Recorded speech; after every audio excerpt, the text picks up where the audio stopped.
미주 복음 방송 청취자 여러분 안녕하십니까? 스티브 황보의 미국을 읽다 시간입니다.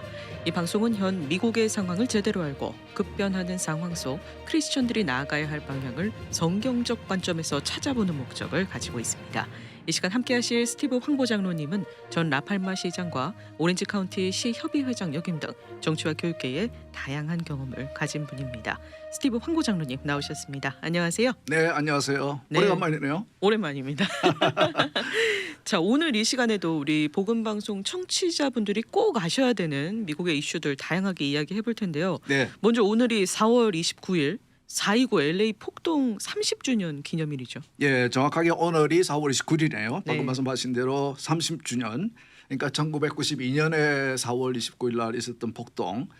이것은 이제 당시에 미국에서 계셨던 분들은 아마 생생하게 아직까지도 기억을 하실 것입니다. 65년도 1965년도에 흑인 지역인 와치 지역에서 와치 폭동, 와치 라이엇이 있은 후에 27년 후에 1992년도 4월 29일 날 그 당시 라드니 킹이라는 젊은 흑인이 체포되는 과정에서 백인 경찰 4명이 그를 심하게 폭력을 했고 폭력을 한 4명의 경찰에 대한 재판의 결과가 3명은 무죄로 나오고 1명은 이제 미스트라이얼 되는, 그래서 1명도 유죄를 받지 않는 그런 결과가 나오니까 흑인 지역에서 흑인들이 상당히 이제 분노를 하고 분노의 표출로 일어난 것이 이제 라이엇인데 우리 한인들이 이 날을 기억하는 이유는 있습니다. 그렇죠? 네. 그 라이엇을 통해서 당시에 흑인 지역에서 많이 비즈니스를 우리 한인들이 이민자들이 비즈니스를 하고 있었고, 그리고 그 센트럴 LA 북쪽에 한인타운이 있었기 때문에 많은 한인들이, 한인 업주들이, 비즈니스 오너들이 그 라이엇을 폭동을 통해서 큰 피해를 봤습니다. 당시 한인들 그 피해를 본 그 업소의 숫자가 2,300개라고 알려지고 있고, 그리고 총 피해, 재산 피해 액수가 $400 million. 당시 30년 전의 가치로 이제 400 million이니까 4억 불이죠. 엄청난 피해. 그것은 이제 우리 한인 이민자들에게는 정말 피와 같은 재산들이었거든요. 네. 당시에 여러분들 기억하시겠지만은 본격적으로 한인들이 미국에 이민 오기 시작한 1970년대 이후에 당시 남한은 이렇게 국가가 그 이 달러 보유가 많지 않았기 때문에 이민 오시는 분들이 많은 돈을 가지고 나오지 못했습니다. 그래서 미국에 도착한 한인 이민자들은 영어도 언어도 다르고 문화도 다르고, 그리고 재정적으로도 많은 돈을 가지지 못하고 이민을 오셨기 때문에 한국에서의 지위나 교육 학력에 상관없이 아주 낮은 곳에서부터 이민 생활을 시작을 했고, 네. 그러면서 65년도 그 와치 폭동으로 인해서 흑인 지역에서 비즈니스를 하시던 유태인들이 그 지역을 빠져나간 그것에 우리 한인들이, 이민자들이 그런 상황에서 비즈니스를 할 수 있는 좋은 이제 기회가 되었고, 그래서 많이 흑인 지역에 들어가서 비즈니스를 하고 있는 상황에서 정말 당시에는 이 생활하는 것, 그리고 자녀들 교육이 한인 이민자들의 모든 관심의 대상이었고 한인들의 모든 것이었는데 그것을 하루아침에 잃어버리게 되는 네. 그런 엄청난 사건이었죠. 네. 뭐 요즘에 나오는 사진들, 옛날 사진들 보면은 예. 한인마켓 앞에서 총 들고 막 지키고 이런 사진도 본 것 같고요. 예, 그때 이제 LAPD, LA 경찰이 그런 폭동 속에서 많은 업소들이 불에 타고 이렇게 재산 피해를 보는 과정에서 보호해주지 않고, 그리고 특히 한인 커뮤니티, 한인 이민자들이 모여 사는 커뮤니티, 그리고 이번에 한인 그 피해를 받는 한인 업소들이 있는 곳에는 피해를 보호해주지 않고, 도리어 그래서 이제 그 한인들이 자신들의 생업을 지키기 위해서 네. 우리 한인들이 이제 총기를 가지고 업소에 가서 이제 그때 당시 그 나온 영상들을 보면은 업소 위 지붕에서 혹은 앞 거리에서 총을 들고 이제 서 있는 모습들이 보이는데, 당시에 그 총격전이 있었을 때에 그 현장에 있었던 분들의 얘기를 들어보면은 한인들이 먼저 발사한 것이 아니고 누군가가 한인들을 향해서 발사를 했는데, 당시에 주위에 있던 그 LA 경찰들이 지켜주지 않고 급하게 도망가더라. 아, 그래서 이제 그런 장면들이 이제 그 TV를 통해서 뉴스 시간에 전국에 이제 보도가 되는데 사실 그런 일들은 미국에서 사실 보기 힘든 일이었거든요. 네. 일반 시민들이 길거리에 총을 가지고 와서 스스로 이렇게 생업을 보호하는 그래서 그때 이후에도 또 지금까지도 많은 미국 사람들이 저에게 한국 사람들 대단하다고 이제 그런 말을 합니다. 네. 스스로 자신들의 생업을 지키기 위해서 그 정부가 공권력이 권력이 지키지 않는 그런 상황에서 스스로의 생업을 그거는 그럴 수밖에 없었던 것이 너무나 힘들게 우리 한인 이민자들이 일구어 놓은 생업들이었기 때문에 네. 그것을 쉽게 내어줄 수가 없죠. 지금까지도 아마 피해 보상을 제대로 못 받으신 분이 있을 것이라고 저는 생각이 되는데 네네. 정말 엄청난 충격이었고 그래서 그것을 인해서 우리 한인 사회가 특히 한인 교계가 얻은 교훈이 크다고 생각이 됩니다. 네. 예. 이렇게 한인분들이 불과 30년 전의 일인데도 불구하고 이렇게 한인분들이 많은 피해를 입을 정도로 좀 힘이 없었잖아요. 근데 오늘날을 보면은 많은 분들이 이미 정계에도 진출을 하시고 또 한국 교회들도 앞장서서 우리가 좀 다인종 사회에서도 앞장서서 남을 돕는 일도 하고 좀 많이 변한 것 같아요. 예, 상황이. 아주 잘 지적해 주셨는데 사실 그 엄청난 그 일을 당하면서 당신은 이민자로서 새로운 이민 사회로서 한인 이민 커뮤니티가 살아가는 데 급하다 보니까 신경 쓰지 못한 그런 것들이 이제 그 사건을 통해서 교훈으로 얻어졌는데 방금 말씀하신 대로 첫째 얻은 교훈은 우리가 이렇게 같이 이렇게 더불어 비즈니스 생업도 하고 하는 이웃들인 흑인들과의 관계에 우리가 신경을 쓰지 못했구나 하는 교훈을 이제 우리가 얻게 됐고 특히 한인 교계가 그 교훈을 크게 얻었던 것 같습니다. 그리고 또 한편에서는 그 생업을 지켜주지 않고 도리어 도망가는 그런 경찰의 모습을 보면서 한인 이민 사회의 정치력의 부재,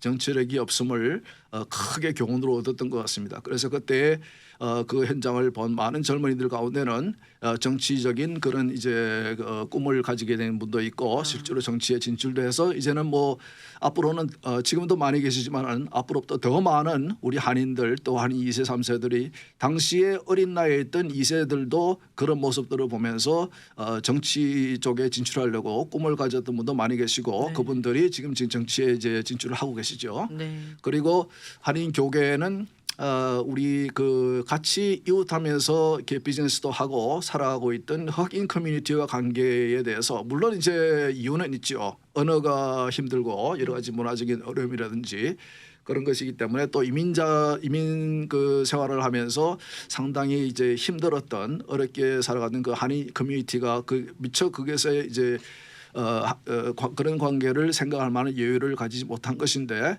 그 사건을 계기로 해서 이제 지금까지도 흑인 그 교회들과 흑인 커뮤니티와의 관계 개선을 위해서 좋은 관계를 좋은 이웃이 되기 위해서 상당히 노력을 하고 있습니다. 네, 이 4.29 폭동을 계기로 우리가 또 교훈을 삼아서 눈부시게 성장한 한인들이 참 자랑스럽다는 생각도 들고요. 네, 앞으로도 해결해 나가야 할 과제들이 많다는 생각이 듭니다. 네, 예. 네.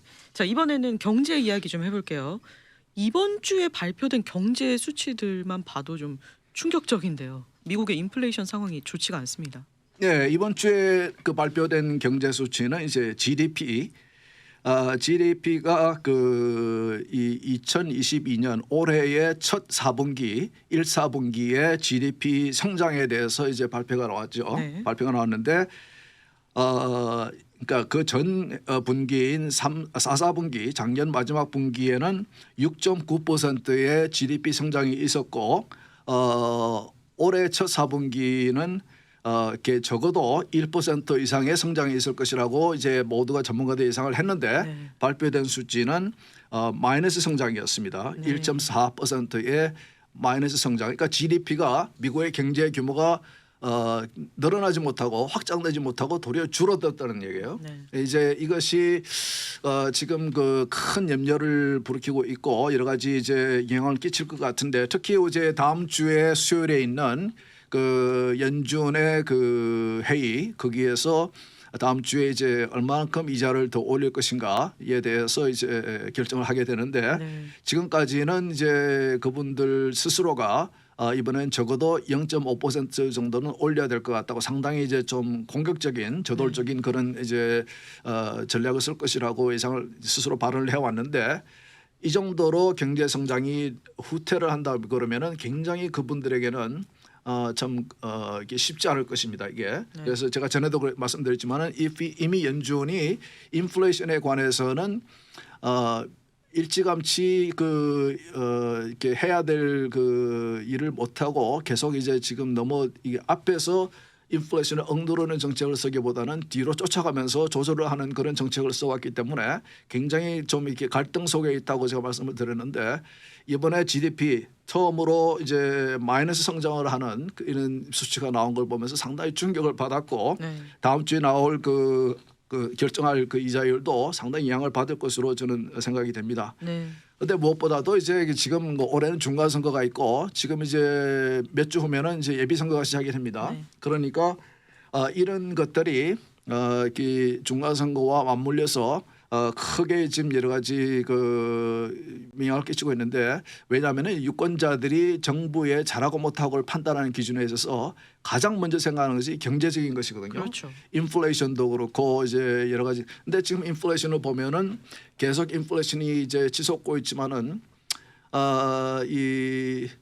지금 전문가들이 하는 얘기는 인플레이션이 조금 한 몇 달 후부터는 조금 이제 좀 수그러들겠지만은 계속해서 10년 이상 고공행진을 할 것이다. 그것은 이제 1년에 4% 이상 그 수준으로 계속 10년 이상 오랫동안 지속될 것이라는 얘기를 하고 있거든요.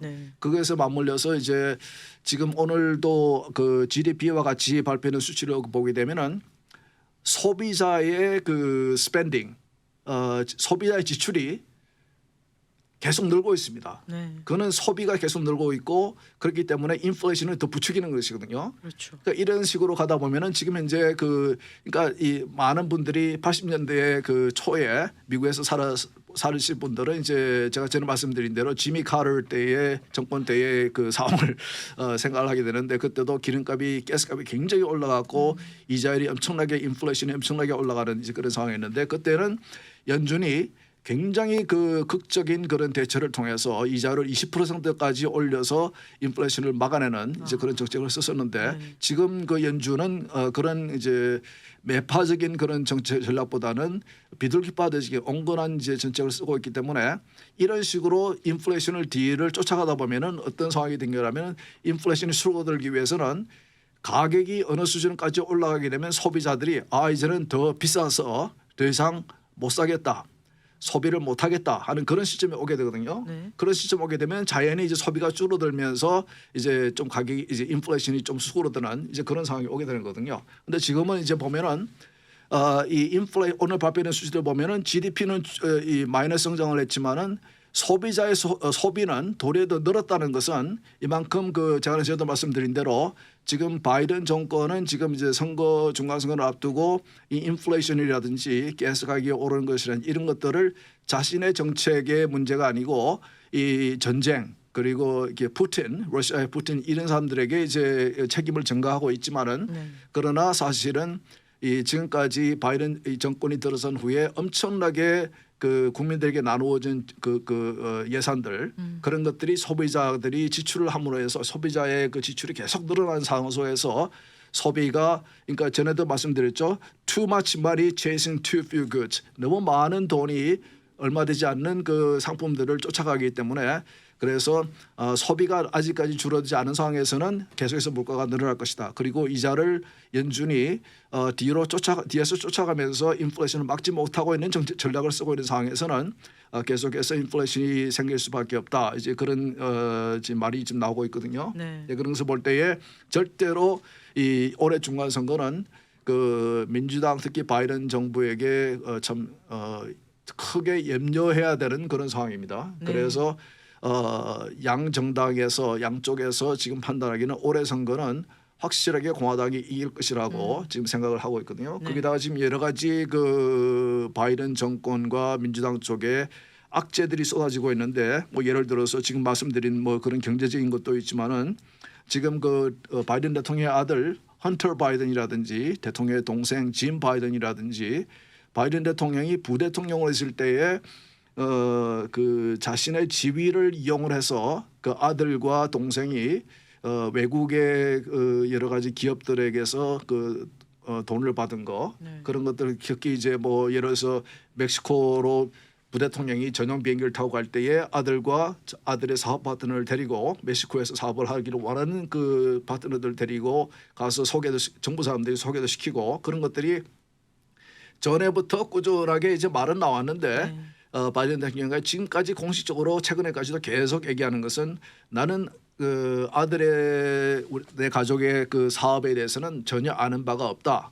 이제 그랬는데 그리고 사실은 지난 대선 때도 그 이 두 후보 간에 이제 이 토론을 하는 과정에서도 트럼프 대통령이 당시 대통령이 이제 이 사건을 꺼내니까 그 이 민주당 편을 드는 이제 미디어들은 그거는 러시아 미스인포메이션, 러시아가 만든 가짜 뉴스라 이렇게 말하면서 덮었는데 최근에 와서 이제 이것을 그 이제 헌터 바이든의 자신이 그 노트북 컴퓨터를 그 컴퓨터 상에 델레웨어주에 있는 이웃에 있는 컴퓨터 상에 맡겼다가 내버려 둔 것을 그것을 이제 입수한 언론이 그 안에 있는 많은 이제 이메일이라든지 그런 증거들, 사진들 이런 것들을 다 흡수해 가지고 있는데 그 속에서 바이든 대통령이 다 알고 있었다는 정황이 다 나오고 있기 때문에 뭐 그런 것도 악재로 이제 작용을 하고 있고 특히 이제 지금 오늘도 많은 얘기가 나왔지만은 그 학자금 대학교 갈 때 이제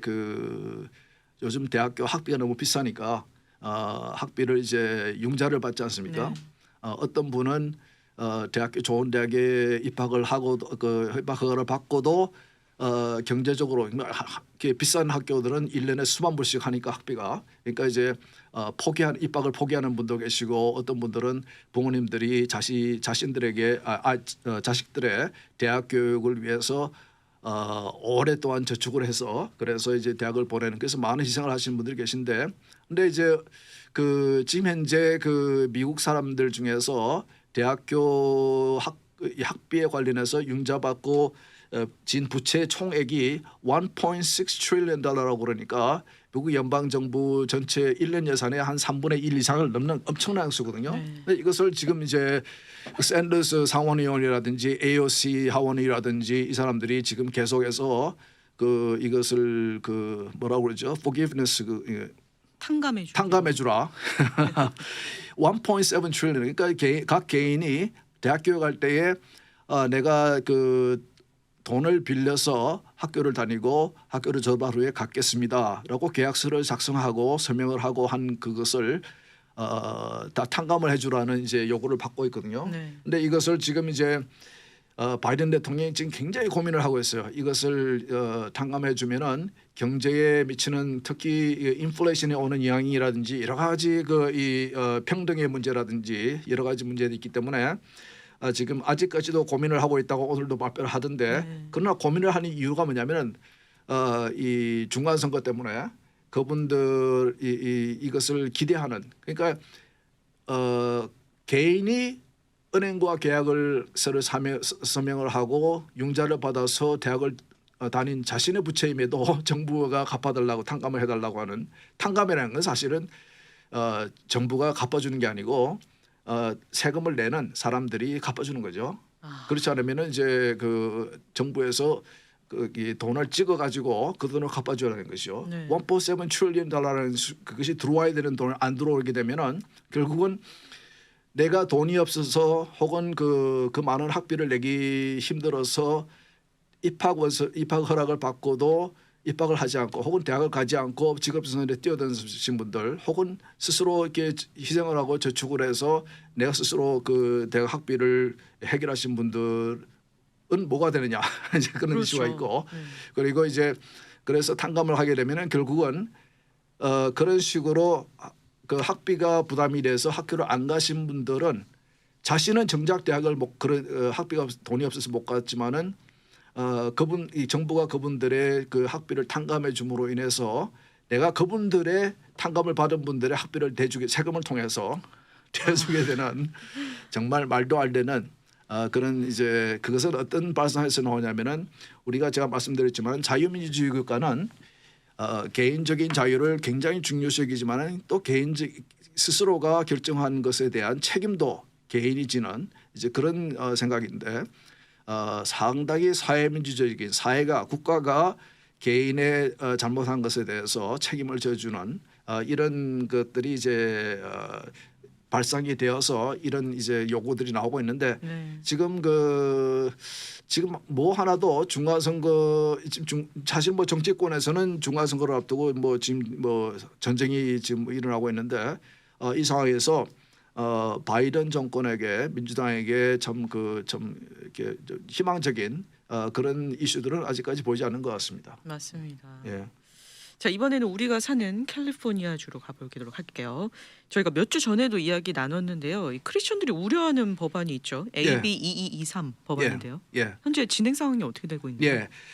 제가 지난번에 설명드린 대로 이제 그 낙태를 적극적으로 이렇게 하는 그런 정책을 쓰는 캘리포니아를 비롯한 몇 개 주에서 그것을 넘어서는 이 법안을 발의해 놓은 것이 이 법안이거든요. 제가 네. 말씀드린 대로 이게 페리메이럴 그러니까 이제 그 아이가 태어나는 시점 전후의 시점 그러니까 어떻게 보면은 아이가 태어난 후에도 아이가 죽을 경우에 관련돼 있는 산모를 포함한 그 어떠한 분들에게도 형사적 민사적 재판을 이 책임을 물릴 수 없는 그런 법안인데 이 법안이 이제 제가 지난번에 말씀드렸을 때는 4월 5일 날 주하원 그 법사위원회 Judiciary Committee에서 이제 7대 2대 1로 통과됐다고 제가 말씀드렸는데 찬성한 7명의 그 의원들 소속은 다 어딜까요? 민주당이었죠.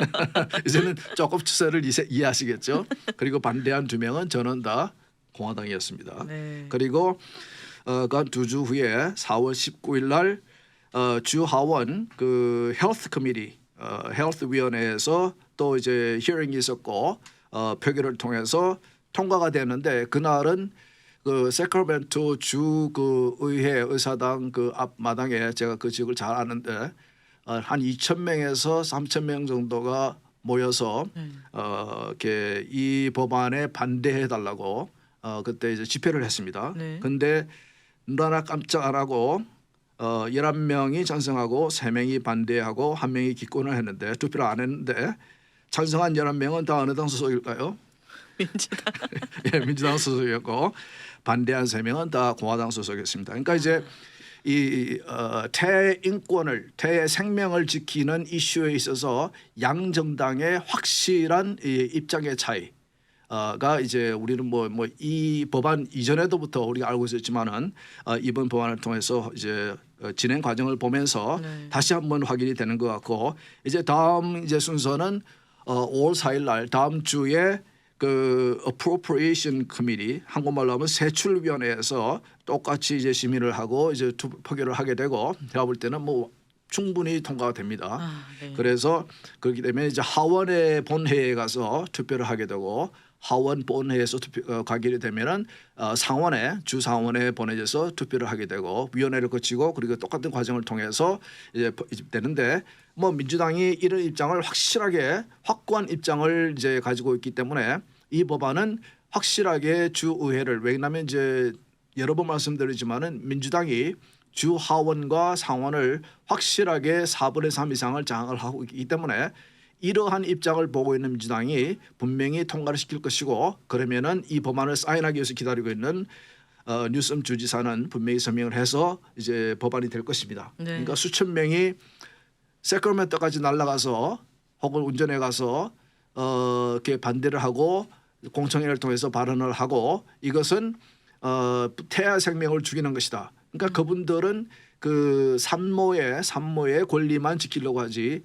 태아의 하나님께서 보내신 생명, 태아의 권리에 대해서는 전혀 보호해줄 이제 그 의도가 없는 것 같아요. 네. 이제 그러니까 이 법안이 이제 통과돼서 법이 되는 것은 확실하게 될 것 같고 이런 것을 우리가 제가 이 복음 방송에서 말씀을 드린 이유는 우리가 크리스천으로서 우리가 이런 정치적인 상황을 알고 참고해서 우리가 투표할 때 우리가 유권자로서의 가장 큰 힘은 이제 투표이기 때문에 우리가 투표할 때에 참고를 해야 되기 때문에 제가 말씀을 드리는 것입니다. 네. 예. 이렇게 반기독교적인 일들이 미국에서 오늘날에도 일어나고 있는 건데 예. 우리가 시간은 얼마 남지 않았지만 이 얘기도 하고 맞춰야 될 것 예, 같아요. 예, 예. 이 종교의 자유가 있는 국가 미국에서 종교의 자유를 침해당하는 일이 있었죠. 예, 아주 엄청난 일인데 지금 이번 주 초에 연방 대법원이 어떻게 심의해주기로 받아들이기로 결정한 이제 케이스가 하나 있는데 이것은 한 크리스찬이 워싱턴 스테이트에 있는 그 시골 고등학교의 풋볼 코치로 있던 한 크리스찬이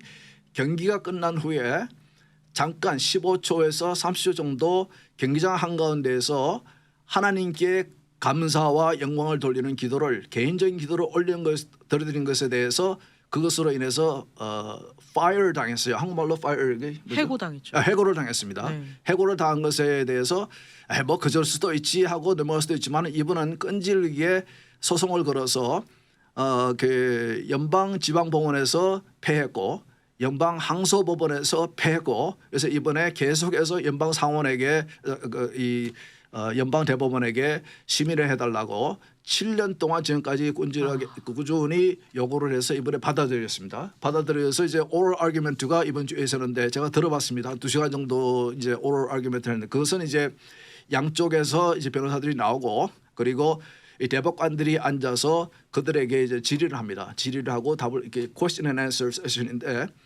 그 발언하는 대법관들이 발언하는 내용을 들으면서 제가 느낀 것은 이것은 이분이 이길 수 있겠다.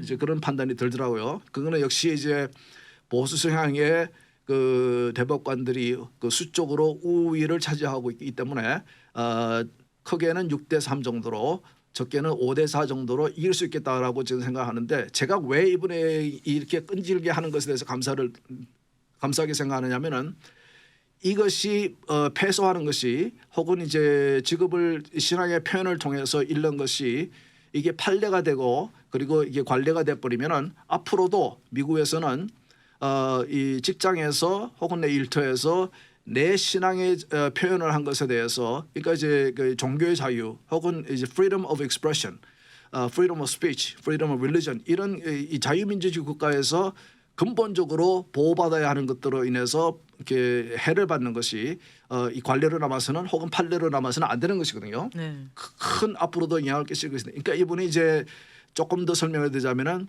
처음에 이 학교로부터 풋볼 팀의 varsity 주니어 varsity 팀의 코치를 맡아달라는 그 요청을 받고 오랫동안 자신이 이제 고심하다가 이렇게 해야겠다고 이제 결심하면서 하나님께 이분이 약속한 것이 뭐냐면은 제가 그 매 경기 끝날 때마다 경기 끝난 후에 경기장 한가운데에서 제가 잠깐 하나님께 영광을 올려드리겠습니다. 하나님께 감사의 기도를 올려드리겠습니다. 스스로가 하나님과 약속을 했어요.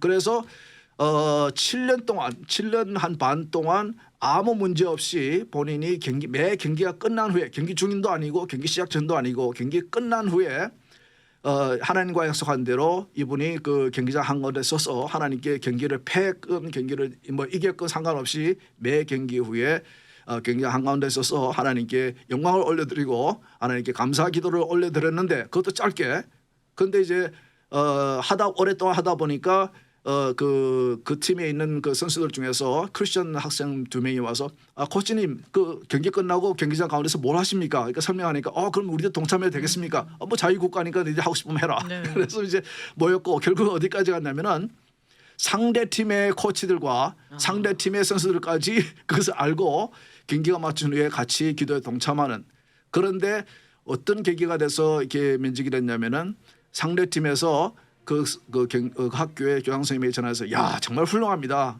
이런 일을 할 수 있도록 그러니까 워낙 이제 공립학교들이 그런 일을 못하게 하니까 그렇게 칭찬을 하는 과정에서 그것을 이제 이 교육위원회 스쿨 디스트릭에 결국은 변호사가 이제 관리를 했겠죠. 그러니까 변호사가 제가 볼 때는 조금 이제 조심하느라고 소송을 받을 것 같으니까 겁먹고 그런 것 같은데 제가 볼 때는 굉장히 중요한 케이스입니다.